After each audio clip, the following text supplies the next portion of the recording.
김승현 한화그룹 회장의 삼남인 김동선 한화갤러리아 부사장이 추진하는 급식업체 아워홈 인수가 최종 성사될지 주목됩니다.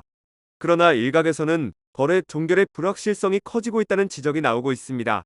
그 이유는 아워홈 매각을 반대하는 오너 일가가 우선 매수 청구권을 보유하고 있기 때문입니다. 만약 이 권리가 행사될 경우 김동선 부사장의 아워홈 인수는 무산될 가능성이 큽니다. 결국 승계와 연계해 입지를 강화하려는 전략이 좌초될 수도 있다는 우려가 제기되고 있습니다. 한화호텔앤리조트는 지난 11일 구본성 아워홈 전 부회장과 구미현 회장, 구 회장 자녀인 이석주, 이경화 씨 등 4명과 아워홈 주식 매매 계약을 체결했다고 공시했습니다. 오너 일가 4명이 보유한 지분 58.62%가 거래 대상입니다. 거래 가격은 8,695억 원입니다. 주식 매매 계약 체결이 이루어졌음에도 불구하고 거래 종결을 낙관하기 어려운 분위기입니다. 이번 거래에 참여하지 않는 주주가 우선 매수 청구권을 보유하고 있기 때문입니다. 우선 매수 청구권은 기존 주주가 보유한 주식을 제3자에게 매각할 때 동일한 조건으로 우선적으로 지분을 인수할 수 있는 권리입니다.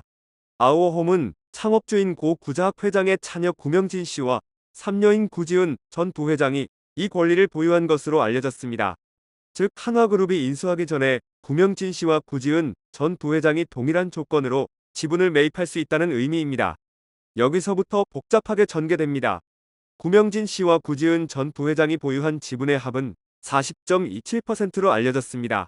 이 둘이 약 10% 지분만 매입해도 아워홈 지분의 절반을 넘기게 됩니다. 즉 아워홈 경영권을 확보할 수 있게 됩니다. 한화그룹 측의 인수 니즈가 크게 떨어지는 셈으로 8,700억 원에 달하는 빅딜이 없던 일로 됩니다. 문제는 구명진 씨와 구지은 전 부회장이 우선 매수 청구권을 행사할 가능성이 높다는 점입니다. 특히 구지은 전 부회장은 이번 지분을 매각하려는 구본성 전 부회장과 대립한 인물입니다. 동시에 아워홈의 흑자 전환을 이끌며 체질 개선을 주도한 인물로 이번 지분 매각에 대해서도 반대 의사를 밝힌 것으로 전해졌습니다. 자연스레 구지은 전 부회장의 우선 매수 청구권에 무게가 실리고 있습니다. 우선 매수 청구권 행사 시 대응 방안에 대한 취재진의 질문에 한화 관계자는 구지은 전 부회장 쪽에서 아무런 반응이 없어 먼저 뭐라고 설명하기 어렵다고 전했습니다. 투자은행 업계 관계자는 구지은 전 부회장은 아워홈에 대한 애정이 각별한 인물로 우수한 경영 능력까지 겸비한 것으로 인정받았다며 우선 매수 청구권을 행사할 가능성이 매우 높아 보인다고 말했습니다. 이어 우선 매수 청구권이 행사되면 법적 다툼으로 번질 가능성이 높다며 자연스레 아워홈 인수전 또한 매우 장기화될 수 있다고 덧붙였습니다. 일각에서는 구지은 전 부회장 측이 지분 10% 정도만 인수하는 안에 무게를 두고 있습니다. 한화그룹 측이 인수를 위해 제시한 조건에 따르면 아워홈 지분 10% 인수를 위해서는 대략 1,464억 원이 필요한 상황입니다. 적자는 액수인 만큼 재무적 투자자나 우호적인 세력을 초대하는 시나리오도 점쳐집니다.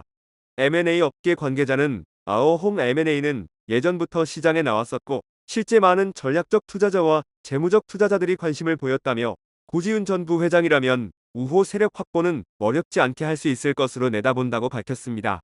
이어 사실 한화그룹 측이 아워홈 인수에 나선 데에 대해 굉장히 의아했다며 오너 일가 내부 갈등이 심한 기업을 인수하려 나선 건 현명한 의사결정이 아닐 수 있다고 덧붙였습니다.